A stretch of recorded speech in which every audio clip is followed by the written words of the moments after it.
ऋषि अत्रि, जो सृष्टि के रचनाकार ब्रह्मा जी के मानस पुत्रों में से एक थे। पुराणों के अनुसार अत्रि ऋषि ब्रह्मा जी के नेत्रों से उत्पन्न हुए थे। ऋषि अत्रि ने कर्दम ऋषि की पुत्री अनुसुईया से विवाह किया था, जो एक महान पतिव्रता के रूप में विख्यात हुईं। ऋषि अत्रि ने पुत्रोत्पत्ति के लिए ऋक्ष पर्वत पर पत्नी अनुसुईया के साथ घोर तप किया। अत्रि दंपत्ति की तपस्या और त्रिदेवों की प्रसन्नता के फलस्वरूप भगवान विष्णु के अंश से महायोगी दत्तात्रेय, सृष्टि के रचनाकार ब्रह्मा जी के अंश से चंद्रदेव और भगवान शिव के अंश से दुर्वासा का जन्म हुआ। अत्रि त्याग, तपस्या और संतोष के गुणों से युक्त एक महान ऋषि थे। अत्रि 2 वर्णों से बना है, अ प्लस 3, अर्थात वे तीनों गुणों सत्व, रजस और तमस तीनों गुणों से गुणातीत हैं। इस प्रकार महर्षि अत्रि दंपत्ति और विद अपने नामा स्वरूप जीवन यापन करते हुए सदाचार परायण होकर चित्रकूट के तपोवन में रहा करते थे।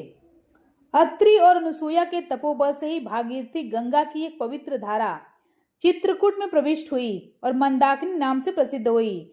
सृष्टि के प्रारंभ में अत्रि दंपत्ति को ही ब्रह्मा जी ने सृष्टि वर्धन की आज्ञा दी, तो इन्होंने उस ओर उन्मुख न होकर तपस्या का ही आश्रय लिया।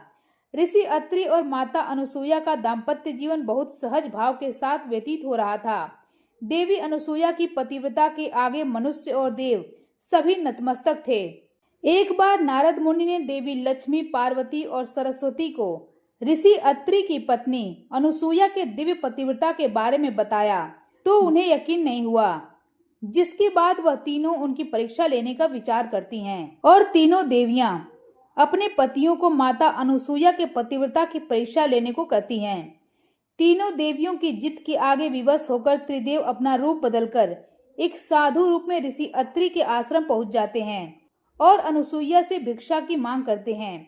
साथ में एक शर्त भी रखते हैं कि भिक्षा निर्वस्त्र होकर देनी पड़ेगी। जिसके बाद देवी अनुसुईया ने अपने तपोबल से त्रिदेवों को पहचान लिया और अपने हाथ में जल लेकर संकल्प द्वारा तीनों देवों को शिशु रूप में परिवर्तित कर देती हैं और तब उन्हें भिक्षा देती हैं और साथ ही माता की तरह स्तनपान भी कराती हैं। इस प्रकार तीनों देवता ऋषि अत्रि के आश्रम में बालक रूप में रहने लगते हैं और देवी अनुसुईया माता की तरह उनकी देखभाल करने लगती हैं। कुछ समय बाद जब त्रिदेवियों को इस बात की जानकारी होती है, तो वह अपने पतियों को पुनः प्राप्त करने हेतु ऋषि अत्रि के आश्रम में आती हैं और अपनी भूल के लिए क्षमा याचना करती हैं। देवियों की याचना स्वीकार करते हुए और ऋषि अत्रि के कहने पर माता अनुसुईया त्रिदेवों को मुक्त कर देती हैं। अपने स्वरूप में आने पर तीनों देव ऋषि अत्रि और माता अनुसुईया को वरदान देते हैं कि वह उनके घर पुत्र रूप में जन्म लेंगे और फिर त्रिदेवों के अंश के रूप में दत्तात्रेय, दुर्वासा और चंद्र रूप में उत्पन्न होते हैं।